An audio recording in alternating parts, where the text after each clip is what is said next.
السلام علیکم ناظرین، TNN کی محرم الحرام کی خصوصی نشریات کے ساتھ میں ہوں آپ کا میزبان سید حذیفہ بخاری۔ قتل حسین اصل میں مرگ یزید ہے، اسلام زندہ ہوتا ہے ہر کربلا کے بعد۔ آج کا پروگرام مناقب و فضائل اہل بیت کے حوالے سے ہے، اور اس پروگرام میں ہم ڈسکس کریں گے حضرت امام علی مقام حضرت امام حسین علیہ السلام و رضی اللہ تعالیٰ عنہ کے فضائل پر گفتگو کریں گے، ان کی ولادت پر، ان کی تربیت پر، اور اہل بیت کے فضائل پر، اور کیا اس سے ہمیں سبق ملتا ہے جو اتنا بڑا معرکہ حق و باطل کے درمیان ہوا، اور حضرت امام علی مقام کی شہادت کا فلسفہ کیا تھا، مقصد کیا تھا، اس پر گفتگو کریں گے۔ اور اس عنوان پر گفتگو کرنے کے لیے میرے ساتھ موجود ہیں ممتاز دینی اسکالر مولانا مفتی محمد نعیم اللہ صاحب۔ السلام علیکم سر۔ وعلیکم السلام ورحمۃ اللہ وبرکاتہ۔ سر بہت شکریہ، آپ نے اپنی گونا کو مصروفیات میں سے ہمارے لیے ٹائم نکالا۔ اور ناظرین، TNN کی یہ کاوش ہے ایک چھوٹی سی، اور اللہ تعالیٰ سے دعا ہے کہ اللہ تعالیٰ اس کاوش کو قبول و منظور فرمائے۔ سر بات کریں گے سب سے پہلے ولادت کے عنوان پر۔ ولادت سے میں سوال کرنا چاہوں گا کہ حضرت امام علی مقام علیہ السلام، حضرت امام حسین کی ولادت کے حوالے سے تھوڑا سا ہمارے ناظرین کو آگاہ کیجیے۔ اس باب میں صحیح مسلم شریف کے حوالے سے تاجدار کائنات صلی اللہ علیہ وسلم کی حدیث پاک کی روشنی میں حضرت ام الفضل جو سرکار کے رشتے میں چچی ہیں، حضرت عباس رضی اللہ تعالیٰ عنہ کی اہلیہ ہیں، یہ تاجدار کائنات صلی اللہ علیہ وسلم کی خدمت اقدس میں حاضر ہوتی ہیں اور آ کے عرض کرتی ہیں، کریم آقا میں نے ایک خواب دیکھا ہے، بڑا خوفناک خواب ہے۔ تاجدار کائنات صلی اللہ علیہ وسلم ارشاد فرماتے ہیں، چچی بتاؤ وہ خواب کیا ہے؟ عرض کرتی ہیں، آقا میری زبان اجازت نہیں دے رہی کہ میں وہ الفاظ بیان کروں جو میں نے خواب میں دیکھے ہیں۔ تو تاجدار کائنات صلی اللہ علیہ وسلم نے ارشاد فرمایا کہ ام الفضل میں کہہ رہا ہوں وہ خواب بیان کرو۔ حضرت ام الفضل رضی اللہ تعالیٰ عنہ انہوں نے عرض کی، حضور میرا خواب یہ ہے کہ میں نے رات کے وقت سوتے ہوئے خواب میں یہ دیکھا ہے کہ حضور علیہ الصلوۃ والسلام کے جسم اقدس سے گوشت کا ایک ٹکڑا کاٹا گیا ہے اور وہ میری گود میں رکھ دیا گیا، میری گود میں ڈال دیا گیا۔ تو تاجدار کائنات صلی اللہ علیہ وسلم ارشاد فرماتے ہیں، میری چچی یہ خواب پریشان کن خواب نہیں ہے، اس خواب کی جو تعبیر ہے اس کا نام شبیر ہے۔ کیا بات! میری بیٹی فاطمہ کے ہاں بیٹا پیدا ہونے والا ہے جس کا نام ہم حسین رکھیں گے۔ سبحان اللہ۔ اور جب وہ بیٹا پیدا ہوگا تو سب سے پہلے تم اسے اپنی گود میں اٹھاؤ گی۔ کیا بات، کیا بات! سب سے پہلے تم اسے اپنی گود میں اٹھاؤ گی۔ کیا بات ہے! ناظرین بڑے سر اگر تھوڑا سا آپ اور مفصل تھوڑا سا بیان کر دیں تو ہمارے ناظرین کے لیے آسان ہو تو جائے۔ حضور تاجدار کائنات صلی اللہ علیہ وسلم کی اس بات کے بعد 4 دن بعد امام حسین رضی اللہ تعالیٰ عنہ کی ولادت سعادت ہوئی۔ جی۔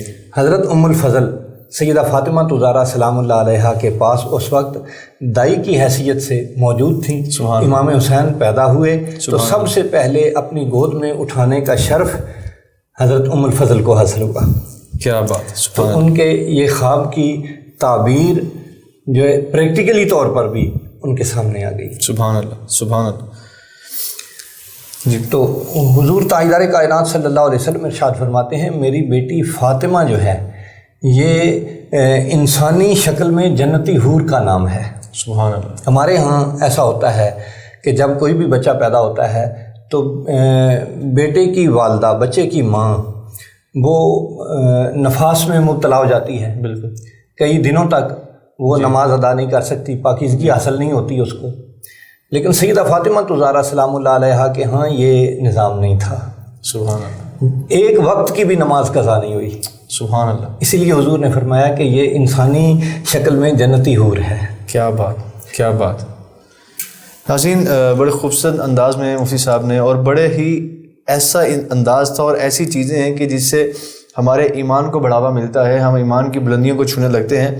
بڑا خوبصورت انہوں نے جو واقعہ بیان کیا خواب کے حوالے سے، تو اس میں تھوڑا سا میں آپ کو ناظرین آگاہ کرتا چلوں کہ ہمیں یہاں سے بڑا اچھے طریقے سے اندازہ ہوتا ہے حالانکہ حضرت ام الفضل رضی اللہ تعالیٰ عنہ وہ نبی پاک صلی اللہ علیہ وسلم کی رشتہ دار ہیں، اور لیکن نبی اور امتی میں فرق دیکھیں کہ بے شک وہ گھرانے کی خاتون ہیں، لیکن ان کو بھی اس خواب کی تعبیر سمجھ نہیں آئی، لیکن اس خواب کی تعبیر نبی کریم صلی اللہ علیہ وسلم کو سمجھ آئی اور انہوں نے اس کی وضاحت فرمائی۔ اسی طرح حضرت امام علی مقام علیہ السلام، حضرت امام حسین علیہ السلام رضی اللہ تعالیٰ عنہ کی ولادت ایسے گھرانے میں ہوئی کہ جس گھرانے کے باپ ایسا موجود ہے کہ جس کے بارے میں نبی پاک صلی اللہ علیہ وسلم فرمایا من کنت مولا فعلی مولا، جس کا میں مولا ہوں اس کا علی مولا ہے۔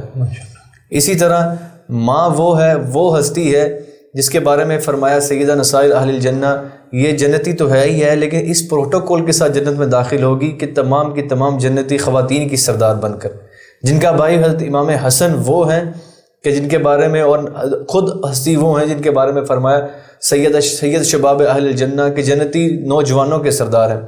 ایسا گھرانہ تو وہاں پر تربیت کیسی ہوگی، اس حوالے سے بات کریں گے مفتی صاحب سے۔ مفتی صاحب تھوڑی سی تربیت کے حوالے سے، ہمارے ہاں تو ہوتا ہے کہ بچے کی تربیت ماں باپ کر رہے ہوتے ہیں۔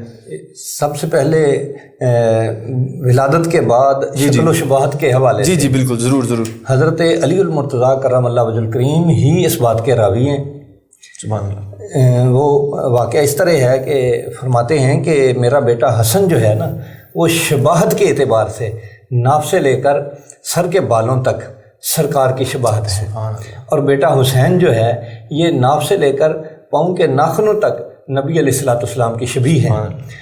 اسے واقعے کو کسی نے اپنے الفاظ میں بہت خوبصورت انداز میں بیان کیا ہے، وہ کہتے ہیں معدوم نہ تھا سایہ شاہ ثقلین، معدوم نہ تھا، وہ کہتے ہیں اس طرح نہ کہو کہ سرکار کا سایہ نہیں تھا، سایہ تھا، رب نے بنایا تھا، لیکن محبوب کی توقیر کی خاطر زمین پر نہیں آیا تھا۔ کیا بات! معدوم نہ تھا سایہ شاہ ثقلین، اس نور کی جلوہ گاہ تھی ذات حسنین، اس نور کے خدا نے دو حصے کیے، آدھے سے بنایا حسن کو اور آدھے سے حسین۔ سبحان یہ دونوں شہزادے شباہت کے اعتبار سے تاجدار کائنات صلی اللہ علیہ وسلم کی تصویر ہیں۔ بالکل۔ جب امام حسن پیدا ہوئے تو اس وقت بھی سرکار کائنات صلی اللہ علیہ وسلم خود ان کے گھر تشریف لے آئے۔ امام الانبیاء نے حضرت علی کرم اللہ وجہ الکریم سے پوچھا کہ اس بچے کا نام کیا رکھیں گے؟ تو آپ نے فرمایا کہ اس بچے کا نام میں رکھوں گا حرب۔ تو تاجدار کائنات صلی اللہ علیہ وسلم فرماتے نہیں، اس بچے کا نام میں رکھوں گا حسن، میں اس بچے کا نام حسن رکھنے کا اعلان کرتا ہوں۔ اور پھر جب امام حسین پیدا ہوئے تو اس وقت بھی حضور بن بلائے خود تشریف لے آئے، فرمایا میرا بیٹا مجھے دکھاؤ۔ حضور نے حضرت امام حسین کو پکڑا اپنے دونوں ہاتھوں میں اور فرمایا کہ اس کو گھٹی بھی ہم دیں گے، اس کا نام بھی ہم رکھیں گے، اس کے سارے کام ہم کریں۔ سبحان اللہ۔ فن حدیث کی کتب میں تفصیلات موجود ہیں۔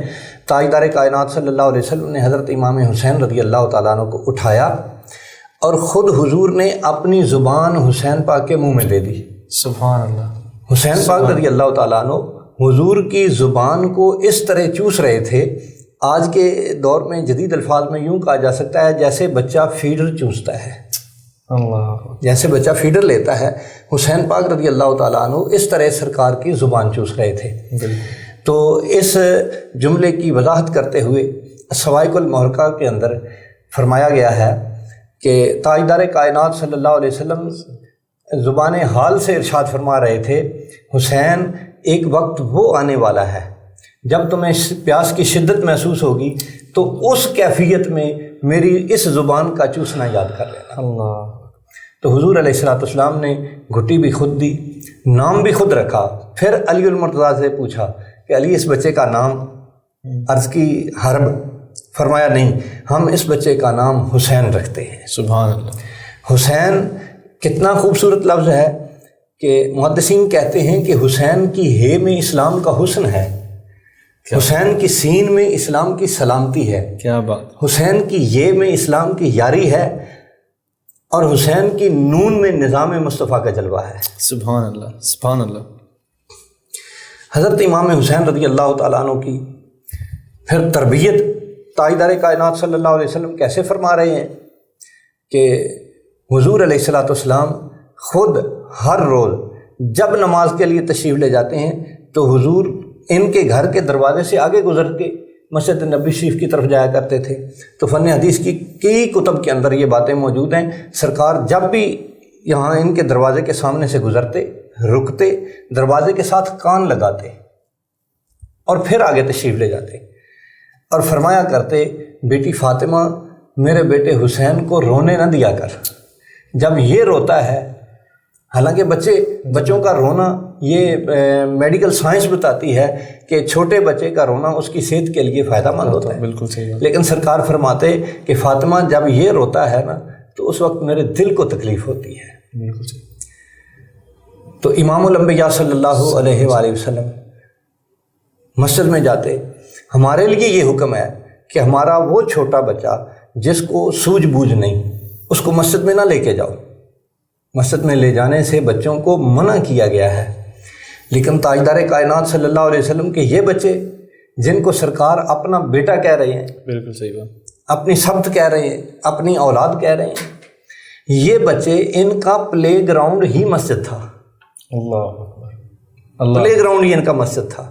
اللہ، سرکار کریم علیہ الصلاۃ والسلام مسجد میں تشریف لے جاتے تو یہ بھی سرکار کے پیچھے وہاں پہنچ جاتے۔ ایک دفعہ ایسا ہوا کہ صدقے کی کچھ کھجوریں مسجد نبی شریف میں آئیں، سرکار نے ڈھیری لگوا دی، وہ ڈھیر لگا ہوا ہے کھجوروں کا۔ امام حسین رضی اللہ تعالیٰ عنہ یہ بالکل چھوٹے بچے ہیں، اتنے ہیں کہ کبھی اٹھ کے چلتے ہیں اور پھر گر جاتے ہیں، پوری طرح بھی چلنا بھی نہیں آتا۔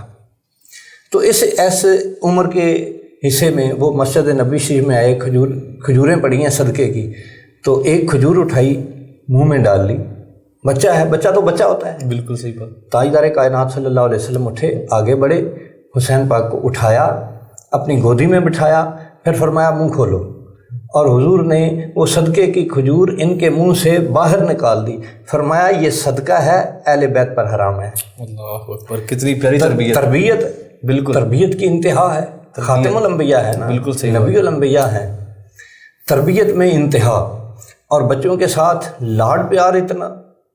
اسوائق المحرقہ کے اندر ہے کہ تاجدار کائنات صلی اللہ علیہ وسلم ظہر کی نماز کی جماعت کروا رہے ہیں، سرکار قیام کی حالت میں کھڑے ہیں، اور دونوں بھائی مل کے ایک دوسرے سے کہہ رہے ہیں کہ بھائی آؤ کھیلیں، اور کھیلنے کا جگہ کہاں انہوں نے مقرر کی؟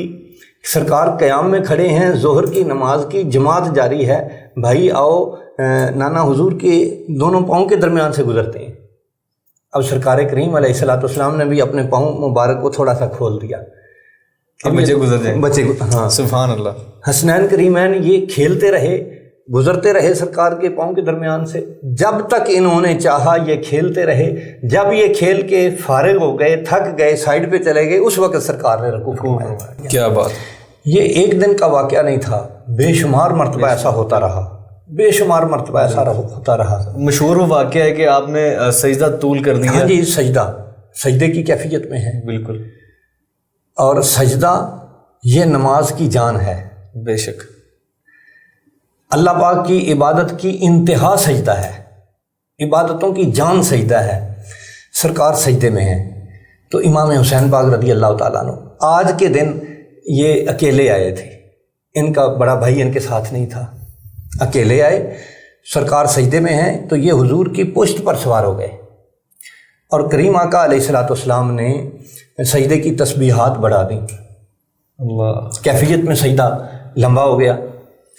اور حدیث پاک کی کتابوں میں یہ باتیں موجود ہیں کہ صرف حسین پاک حضور کی پشت پر بیٹھے ہی نہیں رہے بلکہ کھیلنا شروع کر دیا، بالکل، اور چونکہ بالکل چھوٹے بچے تھے تو پشت پر کھیلتے کھیلتے جب کبھی گرنے لگتے تو سرکار ہاتھ سے سہارا دیتے۔ سبحان اللہ، سبحان اللہ، کیا وہ منظر ہوگا! ہاں جی، کیا منظر ہوگا! اور کبھی دائیں ہاتھ سے، کبھی بائیں ہاتھ سے سبحان اللہ سہارا دیتے سرکار کہ یہ کہیں گر نہ جائے۔ اپنی مرضی سے بیٹھے رہے۔ جب سرکار کے سجدے کی کیفیت میں تسبیحات 72 مرتبہ ہو گئیں، 72 مرتبہ سبحان ربی الاعلیٰ تسبیحات ہو گئیں، اس وقت یہ سرکار کے پشت سے اترے اور تشریف لے گئے۔ اور 72 تسبیحات کا. پھر وہ معروف بات ہے کہ میدان کربلا میں اہل بیت کے جو افراد شہید ہوئے ان کی تعداد 72 تھی. بالکل صحیح بات. ایک تسبیح کے بدلے پھر ایک جان راہ حق میں انہوں نے. کیا بات ہے. بڑی خوبصورت انداز میں مفتی صاحب نے تربیت کے حوالے سے بات کی ہے. اور اس سے پہلے ناموں کے حوالے سے بتا رہے تھے کہ نبی پاک صلی اللہ علیہ وسلم نے ان کے نام چینج کر کے حسن و حسین رکھے، تبدیل کر کے. یہاں پر ایک وضاحت کرتا جو ناظرین کہ نبی پاک صلی اللہ علیہ وسلم کے بارے میں ہمارا مسلمانوں کا عقیدہ ہے کہ نبی اپنی مرضی سے کبھی کچھ نہیں کرتا. قرآن پاک میں اللہ تعالیٰ فرماتا ہے وَالنَّجْمِ إِذَا هَوَىٰ مَا ضَلَّ صَاحِبُكُمْ وَمَا غَوَىٰ وَمَا يَنطِقُ عَنِ الْهَوَىٰ إِنْ هُوَ إِلَّا وَحْيٌ يُوحَىٰ. آپ کے صاحب اپنی مرضی سے بات تک نہیں کرتے، ان کی زبان میں جنبش تب آتی ہے جب عرش سے وحی آ جاتی.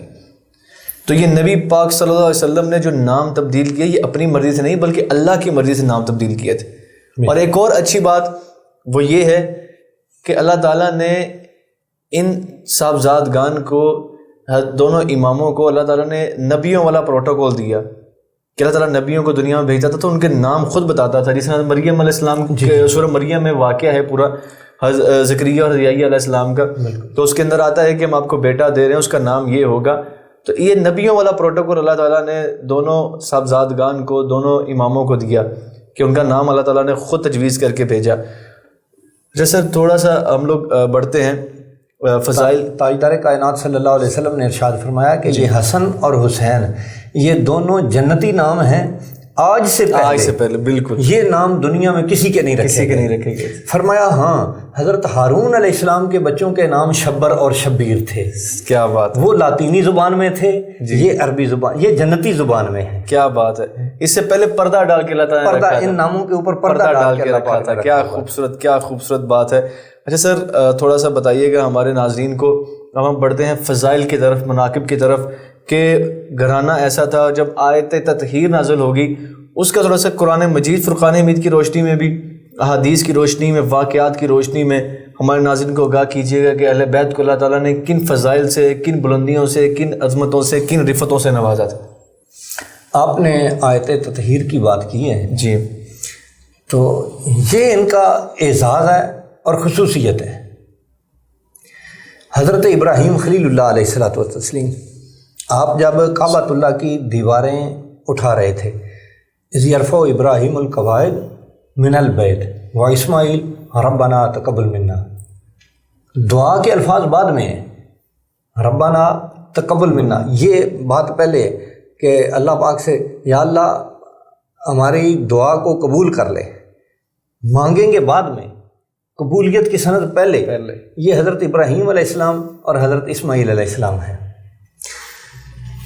تو آگے پھر دعا مانگی، ربنا انی اسکنت بواد غیر ذی زرع عند بیتک المحرم ربنا وابعث فیہم رسولا.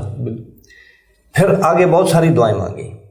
یہ ہیں حضرت ابراہیم خلیل اللہ علیہ السلام.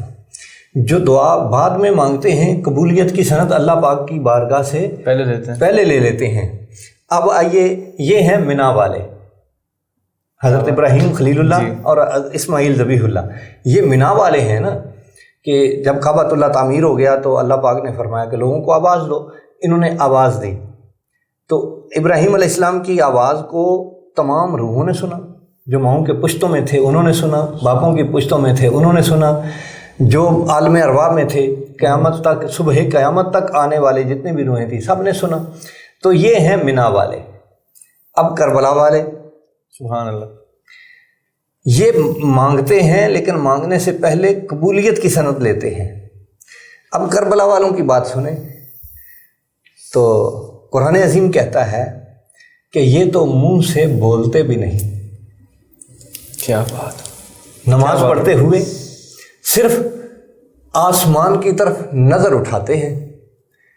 تو اللہ پاک فرماتا ہے کہ محبوب آپ کا نظر اٹھانا ہم دیکھ رہے ہیں. سبحان اللہ. رخ آپ پھیر لیں، قبلہ ہم بدل دیں گے. سبحان اللہ. یہ فرق ہے نا، ڈیفرنس ہے. بالکل. ابراہیم خلیل اللہ علیہ السلام کا یہ مقام ہے، دعا بعد میں مانگتے ہیں، قبولیت کی سند پہلے لیتے ہیں. لیکن یہاں مقام کیا ہے؟ یہاں مقام یہ ہے کہ یہ منہ سے لفظ نکلتے بھی نہیں، صرف دیکھتے ہیں. بولنے کی بھی حاجت اسی تو شاعر نے کہا نگاہیں مرد مومن سے بدل جاتی ہیں تقدیریں. بدل جاتی ہیں تقدیریں. کیا بات. اچھا اب آ جائیں حضور کے شہزادگان کی طرف. وہ واقعہ بڑا معروف ہے قرآن عظیم کا کہ پادریوں کا ایک بالکل گروہ، ایک پورا ان کا گروپ تاجدار کائنات صلی اللہ علیہ وسلم کے ساتھ بحث و مباحثے کے لیے آیا اور آ کے حضرت عیسیٰ علیہ السلام کے متعلق مباحثہ کرنے لگے. تاجدار کائنات صلی اللہ علیہ وسلم نے بہت سارے دلائل پیش کیے لیکن ان کی سمجھ میں نہیں آئے. تو بالآخر حضور علیہ السلام نے ارشاد فرمایا کہ چلو ہم مباہلہ کر لیتے ہیں. مناظرے کی سمجھ نہیں آئی تمہیں جی، دلائل نہیں سمجھ سکے تو ہم مناظرہ کر لیتے ہیں. مناظرے کا وقت مقرر ہوا. کل صبح فلاں میدان میں اتنے بجے ہم حاضر ہوں گے، مباہلہ کریں گے. آپ دعا کریں ہم آمین کہیں گے، ہم دعا کریں گے آپ آمین کہہ دینا. اگلا دن طلوع ہوا.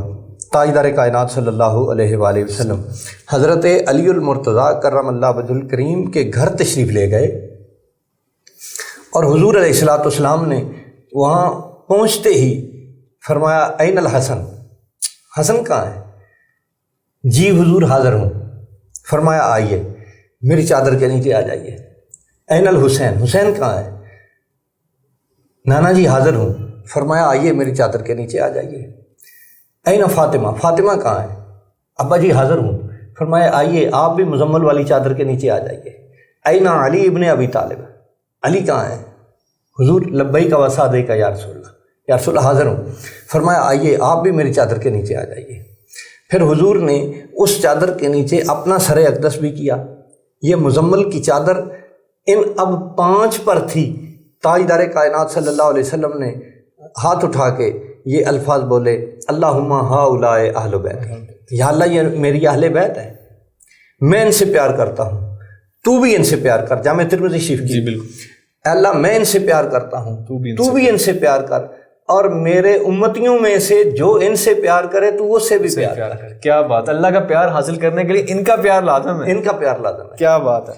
اللہ کا پیار حاصل کرنے کے لیے ان کا پیار لازم ہے. بلکہ یہاں میں ایک حدیث پاک کوٹ کروں گا. سوائق المحرقہ کے اندر حضور علیہ الصلوۃ والسلام کا ارشاد عالی شان ہے. حضور فرماتے ہیں کل شیء اساس، ہر شے کی بنیاد ہوتی ہے. دین اسلام کی بنیاد میرے اہل بیت کی محبت اور میرے صحابہ کی محبت ہے. کیا بات. ان کی محبت دین اسلام میں فرض نہیں شرط ہے. کیا بات. اور شرط جو ہوتی ہے یہ فرض سے پہلے اور فرض سے بڑی ہوتی ہے. بالکل. ان کی محبت مسلمان ہونے کے لیے شرط ہے. جیسے نماز کے لیے وضو شرط ہے، جسم پاک ہو، جگہ پاک ہو، لباس پاک ہو، یہ شرطیں ہیں نماز کی. بالکل. سمت قبلہ منہ ہو، نماز کا وقت ہو، یہ نماز کی شرائط ہیں. ان میں سے کوئی ایک شرط بھی پوری نہیں ہوئی تو نماز نہیں ہوئی. بالکل. تو دین اسلام کے لیے اہل بیت کی محبت شرط ہے. بالکل. اگر اہل بیت کی محبت نہیں تو پھر کچھ بھی نہیں. کچھ بھی نہیں. وہ ایک بڑا مشہور اس حوالے سے ہے، میں پڑھ رہا تھا کہ اس کے اندر آتا ہے کہ اگر ایک شخص روزے کی حالت میں ہو اور مقام ابراہیم اور حجر اسود کے درمیان کھڑا ہو کر نفل پڑھ رہا ہو اور بالکل پاک صاف ہو لیکن دل میں بغض اہل بیت ہو اور وہ اس حالت میں مر جائے تو اس کا نہ وہ احرام پہننا قبول ہے، نہ اس کے وہ نفل قبول ہے، نہ اس کے وہ روزے کی حالت قبول ہے. اہل بیت کا مقام اس طرح کا ہے کہ اللہ تعالیٰ نے ان کی محبت، اپنی محبت کو ان کے ساتھ مشروط کر دیا ہے کہ اگر میری محبت چاہتے ہو تو میرے نبی کی اور میرے نبی کی اہل بیت کی محبت لے کر ہو. کتب سیاستہ کے اندر حدیث پاک موجود ہے. حضرت عبداللہ ابن عباس رضی اللہ تعالیٰ عنہ اس حدیث پاک کے راوی ہیں. وہ فرماتے ہیں کہ میں دیکھ رہا تھا تاجدار کائنات صلی اللہ علیہ وسلم دیوار کعبہ کے ساتھ ٹیک لگا کے کھڑے تھے مزاب رحمت کے بالکل نیچے، اور حضور فرما رہے تھے لوگوں گواہ ہو جاؤ آل بیت کی محبت بہت ضروری ہے. آل بیت کی محبت کے بغیر ایمان کامل نہیں. آل بیت کی محبت ضروری ہے. جس کے دل میں آل بیت کی محبت نہیں ہوگی وہ جہنم میں جائے گا. بے شک. صحابی بیان کرتے ہیں کہ ایک صحابی نے سوال کیا یا رسول اللہ اہل بیت سے محبت نہ رکھنے والا اگرچہ نمازیں پڑھتا ہو پھر بھی؟ سرکار نے فرمایا ہاں نمازیں پڑھتا ہو پھر بھی جہنم میں جائے گا۔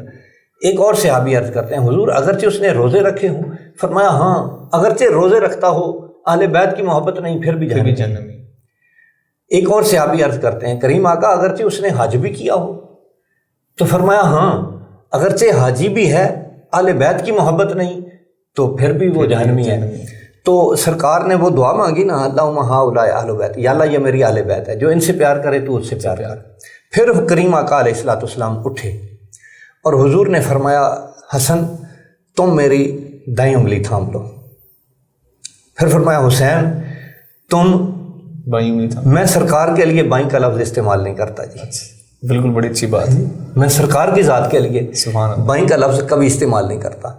فرمایا حسین تم میری دوسری انگلی تھام لو۔ سرکار کے ہاتھ بھی دونوں دائیں ہیں، بے شک، آنکھیں بھی دونوں دائیں کیا ہیں، بات، سرکار کے کان بھی دونوں دائیں ہیں، کیا بات۔ دوسری انگلی تم تھام لو۔ فرمایا فاطمہ تم میرے پیچھے چلو، اور علی المرتضیٰ کرم اللہ وجہ الکریم سے فرمایا کہ علی تم فاطمہ کے پیچھے پیچھے چلو۔ حضرت علی عرض کرتے ہیں کریم آقا میں خامد ہوں، فاطمہ میری بیوی ہے، اس کا حق ہے میرے پیچھے چلے۔ تو یہاں میں اپنی ناظرین ماؤں بہنوں اور بیٹیوں کے لیے حضور علیہ الصلوۃ والسلام کے وہ جملے بیان کرنا چاہ رہا ہوں۔ کریم آقا علیہ السلام نے ارشاد فرمایا علی میری بیٹی فاطمہ نے جب سے ہوش سنبھالا ہے گھر سے باہر نہیں نکلی، تو لہٰذا میں یہ چاہتا ہوں جہاں جہاں یہ قدم رکھیں ان کے قدموں کے نشانات کے اوپر آپ قدم رکھیں، تاکہ میری بیٹی فاطمہ کے قدموں کے نشان بھی غیر محرم نہ دیکھ سکیں۔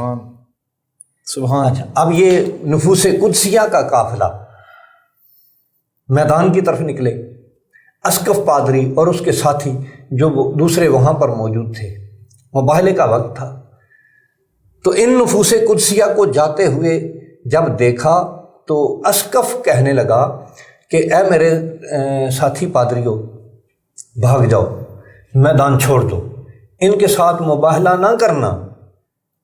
دوسرے لوگوں نے پوچھا کہ کیوں، کل تو بہت کہتا تھا کہ ہم یہ کر دیں گے ہم وہ کر دیں گے۔ تو کہنے لگا کہ اللہ رب العزت کی قسم، جامع ترمذی شریف سے یہ الفاظ میں کوٹ کر رہا ہوں، اللہ رب العزت کی قسم ایک طرف میرے ہاتھ میں تورات کے ورق ہیں، دوسری طرف ان آنے والے بچوں کی جبینیں ہیں۔ ایک طرف میں ان کو دیکھ رہا ہوں، دوسری طرف بچوں کی جبینوں کو دیکھ رہا ہوں۔ یہ میرے ورق تورات کے بتا رہے ہیں کہ اگر اس نبی نے دعا کر دی اور ان بچوں نے آمین کہہ دی تو ہمارا بیڑا غرق ہو جائے گا، لہذا ان سے مباہلہ نہ کرو، بھاگ جاؤ۔ اور جامع ترمذی شریف کا اسی حدیث پاک کا اگلا حصہ تاجدار کائنات صلی اللہ علیہ وسلم ارشاد فرماتے ہیں کہ عیسائیوں کا بھلا ہو گیا کہ اسقف نے ان کو میدان مباہلہ سے بھگا دیا۔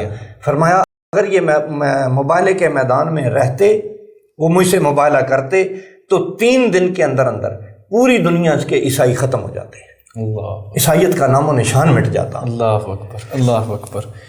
اچھا سر، یہاں پر ایک اہل بیت کی فضیلت کے حوالے سے میں بات کرنا چاہوں گا کہ اللہ تعالیٰ خود قرآن پاک میں فرماتا ہے ان اللہ و ملائکۃہ یصلون علی النبی یا ایھا الذین آمنوا صلوا علیہ وسلموا تسلیما، کہ ایمان والو اللہ کے رسول پر درود بھیجو۔ یہ کام، یہ ذکر تو وہ ہے جو اللہ کے ملائکہ بھی کرتے ہیں اور خود اللہ بھی کرتا ہے، اور اس درود پاک میں وہ درود کبھی مکمل نہیں ہوتا جب تک رسول اللہ صلی اللہ علیہ وسلم کے ساتھ ساتھ رسول اللہ علیہ وسلم کی آل پر درود نہ بھیجا جائے، چاہے وہ مخفف کر کے پڑھیں، ہم لوگ صلی اللہ علیہ وسلم نہیں بلکہ صلی اللہ علیہ وآلہ وسلم پڑھنا چاہیے۔ تو اسی طرح اللہم صلی علی محمد وعلی آل محمد۔ اسی طرح ہم لوگ، ہماری کوئی عبادت، ہماری کوئی نماز، ہمارا کوئی خطبہ، چاہے وہ عیدین کا ہو، جمعے کا ہو، ہماری عیدین کی نمازیں، اس کے علاوہ ہمارے نکاح، ہمارے نماز جنازہ، وہ کبھی بھی مکمل نہیں ہوتی جب تک اس کے اندر درود شریف نہ پڑھا جائے، نبی پاک صلی اللہ علیہ وسلم پر درود نہ بھیجا جائے، آل رسول صلی اللہ علیہ وسلم پر، آل محمد صلی اللہ علیہ وسلم پر درود نہ بھیجا جائے۔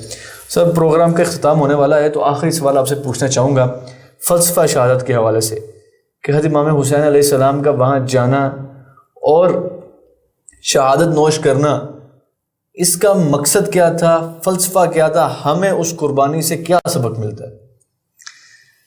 امام حسین پاک رضی اللہ تعالیٰ عنہ کا کربلا کے میدان میں جانا یہ تو روز اول سے ہی واضح تھا، بالکل، کیونکہ حدیث پاک کی کتابوں میں ہے کہ جبریل امین سرخ رنگ کی مٹی لائے، وہ سفید شیشے کی بوتل میں کریم آقا نے ڈالی اور حضرت ام سلمہ رضی اللہ تعالیٰ عنہ کے حوالے کی۔ بالکل۔ یہاں ایک بات محدثین نے بڑی باریک بیان کی ہے، حضور نے وہ شیشی مٹی والی حضرت ام سلمہ کے حوالے ہی کیوں کی؟ ازواج مطہرات اور بھی تھیں، ان کو کیوں دی؟ تو اس کا جواب محدثین نے یہ دیا ہے کہ جب معرکہ کربلا پیش آیا تو اس وقت حضور علیہ الصلوۃ والسلام کی باقی تمام ازواج مطہرات اس دار فانی سے رخصت ہو چکی تھیں، صرف حضرت ام سلمہ ہی اس وقت باقی تھیں۔ کیا بات! تو حضور علیہ السلام نے ام سلمہ کو وہ مٹی دی اور فرمایا کہ جس دن یہ مٹی خون بن جائے گی اس دن میرے بیٹے کو حسین کو شہید کر دیا جائے گا۔ تو حسین پاک کی شہادت کے دن بہت ساری فن حدیث کی کتب کے اندر یہ باتیں موجود ہیں کہ میدان کربلا سے کوئی پتھر بھی، بلکہ بیت المقدس کے لفظ ہیں، بیت المقدس سے بھی کوئی پتھر اٹھایا جاتا تو اس کے نیچے سے خون بہنے لگتا، خون بہنے لگتا۔ اہل بیت کی اس قربانی سے یہ واضح ہوتا ہے کہ حق کی خاطر ڈٹ جانا، حق کو منوا لینا، یہ دنیا میں جانے سے نہیں ہوتا، یہ شہادت سے ہوتا ہے شہادت گہے الفت میں قدم رکھنا۔ لوگ آسان سمجھتے ہیں مسلمان ہونا، تو حسین پاک رضی اللہ تعالیٰ عنہ میدان کربلا میں اس کیفیت میں اور اس حیثیت میں تھے، گویا کہ جس طرح ایک طالب علم کمرہ امتحان میں ہوتا ہے کہ کمرہ امتحان میں بیٹھے ہوئے اسٹوڈنٹ کو نہ ٹیچر کچھ بتاتا ہے، اگر اس اسٹوڈنٹ کا والد بھی وہاں موجود ہو تو وہ بھی کچھ نہیں اس کو بتاتا، اس کی کوئی مدد نہیں آتی، بالکل، اگرچہ اس کے ماتھے پہ پسینہ آ رہا ہو۔ حسین پاک رضی اللہ تعالیٰ عنہ اس قدر جری بہادر ہیں کہ 56 سال آپ کی عمر ہے اور مبارک داڑھی میں ایک بال بھی سفید نہیں۔ سبحان اللہ۔ میدان کربلا میں آپ کا صاحبزادہ علی اکبر وہ شہید ہوتا ہے، آواز دیتا ہے بوقت شہادت، یا ابتاہ، اے میرے ابا جان، فزت برب الکعبہ، رب کعبہ کی قسم میں کامیاب ہو گیا۔ سبحان اللہ۔ شہزادہ علی اکبر کی شہادت ہوتی ہے۔ امام حسین پاک رضی اللہ تعالیٰ عنہ اپنے خیمے سے چلتے ہیں، میدان میں پہنچتے ہیں، شہزادہ علی اکبر کی لاش کو اٹھاتے ہیں، داڑھی کا ایک بال بھی سفید نہیں، پوری داڑھی کالی ہے، 56 سال عمر ہے، لاش کو کندھے پہ اٹھا کے واپس خیمے میں جب پہنچتے ہیں تو پوری داڑھی سفید ہو چکی ہوتی ہے، ایک بال بھی سیاہ نہیں۔ حزن کی کیفیت، غم کی کیفیت، لیکن پھر بھی اہل بیت کو مخاطب کر کے کہہ رہے ہیں کہ قرآن پاک کی تلاوت کرو، درود و سلام پڑھو، اللہ، نوافل پڑھو۔ اور خود امام حسین پاک رضی اللہ تعالیٰ عنہ جب شہادت کا وقت آتا ہے اس وقت 113 زخم آپ کے جسم میں تیروں کے تھے، نیزے، بھالے اور تلواروں کی بات میں نہیں کر رہا، صرف تیروں کے زخم 113 تھے، کیونکہ کافر تعداد میں جتنے بھی تھے بزدل تھے، بالکل، کسی میں یہ ہمت نہ تھی کہ امام حسین رضی اللہ تعالیٰ عنہ کے سامنے آ کے کھڑا ہوتا اور مقابلہ کرتا۔ بالکل، 113 زخم تیروں کے ہیں۔ بوقت شہادت جب آپ کی شہادت کا وقت قریب آتا ہے تو آپ سر سجدے میں رکھتے ہیں اور آواز دیتے ہیں، سبحان ربی الاعلیٰ فزت برب الکعبہ، رب کعبہ کی قسم میں کامیاب ہوا۔ اور پھر امام علی مقام امام حسین رضی اللہ تعالیٰ عنہ کے سر اقدس کو آپ کے جسم سے جدا کر دیا جاتا ہے، اور اس کیفیت میں بھی امام حسین رضی اللہ تعالیٰ عنہ کے سر اقدس سے قرآن پاک کی تلاوت کی آواز جاری رہتی ہے۔ شہادت، فلسفہ شہادت یہ ہے کہ حق کی بات کی خاطر ڈٹ جاؤ، اپنی جان کا نذرانہ پیش کر دو۔ تو قرآن پاک یہ کہتا ہے، وَلَا تَقُولُوا لِمَنْ يُقْتَلُ فِي سَبِيلِ اللَّهِ أَمْوَاتٌ بَلْ أَحْيَاءٌ، کہ جنہوں نے راہ حق کے لیے اپنی جانوں کا نذرانہ پیش کر دیا، وَلَا تَحْسَبَنَّ الَّذِينَ قُتِلُوا فِي سَبِيلِ اللَّهِ، ان کے بارے میں مردہ گمان بھی نہیں کر سکتے، زبان سے الفاظ نکالنا تو دور کی بات، مردہ تصور بھی نہیں کر سکتے، بل احیا، وہ زندہ ہوتے ہیں عند ربہم یرزقون، اپنے رب کے پاس ہوتے ہیں اور انہیں رزق دیا جاتا ہے۔ سبحان اللہ، کیا بات ہے۔ بڑے پیارے ایسے انداز میں مفتی صاحب نے فلسفہ شہادت بیان کیا کہ باطل چاہے کتنا بھی مضبوط ہو لیکن وہاں پر حق بیان کرنا یہی جہاد اور یہی اچھی لوگوں کی پہچان ہے۔ اور حضرت امام حسین علیہ السلام کی شہادت نے دین کو بچا لیا۔ نانا کا جو دین تھا اس کو بچانے کی خاطر اپنے بیٹے 6 ماہ کے علی اصغر تک کو شہید کروایا اور خود بھی جام شہادت نوش کیا۔ آخر میں ایک پیغام جو دینا چاہوں گا وہ یہ ہے کہ وقتی طور پر تو دنیاوی طور پر دیکھیں تو ہمیں تو یزید تو سمجھ میں تھا کہ میری جیت ہو گئی اور امام حسین علیہ السلام کی شکست ہو گئی، لیکن آج دنیا میں پھر کے دیکھ لیں کہ کتنے حسن و حسین ہیں، کتنے حسن و حسین نام ہیں لوگوں کے، لاکھوں ان گنت لوگوں کے نام حسن و حسین ہے، لیکن اس سے پہلے حسن و حسین کوئی نہیں تھا۔ یزید سے پہلے کئی لوگ گزرے جن کا نام یزید تھا، لیکن واقعہ کربلا کے بعد آج یزید کے نام کو گالی سمجھا جاتا ہے۔ یہ ہے جیت، جن کے پاس جنت کی سرداری ہے وہ ہے جیت۔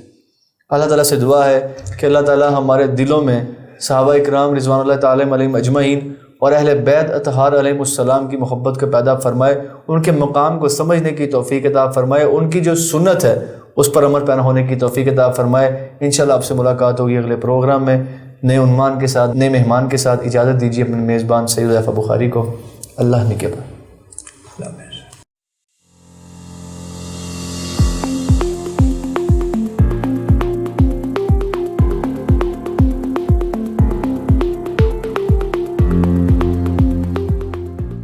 ڈیفینس سٹی عرب والا اور اب ڈیفینس ویو گوجرا کے علاوہ بے شمار رہائشی و کمرشل پروجیکٹ کو بعد تکمیل تک پہنچایا ہے، اور اس کو بھی انشاءاللہ تعالی ہم اپنی بہترین سوچ اور بہترین چیزوں سے مزین کر کے آپ کے حوالے کریں گے۔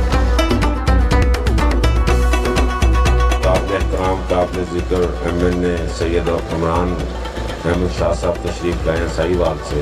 میں چاہتا ہوں کہ وہ بھی آپ کے سامنے اپنے خیالات کا تھوڑا سا اظہار کریں۔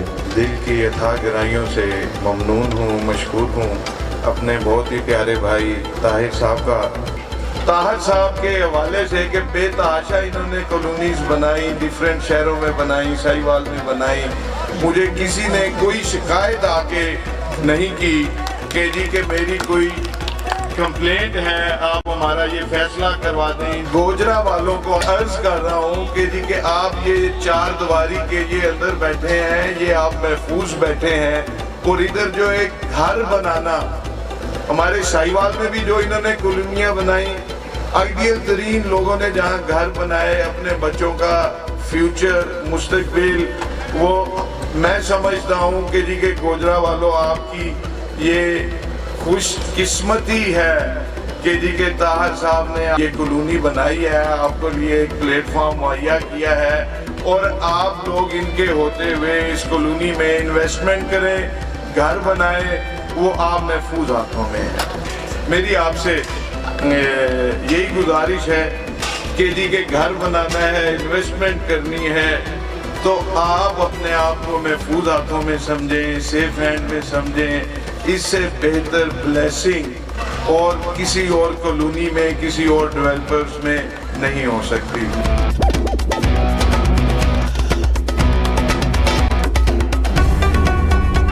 میں طاہر صاحب سے ریکویسٹ کرتا ہوں کہ وہ اپنے خیالات کا اظہار کریں۔ آنے والے تمام معزز مہمانوں کا بہت شکر گزار ہوں۔ پچھلے 25 سال سے ہماری کمپنی کام کر رہی ہے۔ ہماری سب سے اولین ترجیح میں یہ ہے کہ ہم اللہ کے لیے کام کریں، اس کی مخلوق کے لیے کام کریں، تاکہ ہمارے لیے آسانی اور بہتر پیدا ہو۔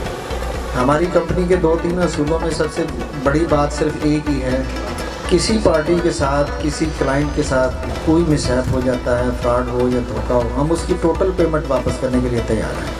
قسطوں میں پلاٹ لیا ہوا ہے یا کیش لیا ہوا ہے، ان کیس اگر وہ بیچنا چاہتا ہے یا واپس کرنا چاہتا ہے تو کمپنی سب سے پہلے خریدار ہے۔ وجہ یہ ہے کہ ہم یہاں کمفرٹیبل لیول ایک دیتے ہیں، باتیں کم کرتے ہیں، کام زیادہ کرتے ہیں، یہ آپ نے دیکھ لیا ہوگا۔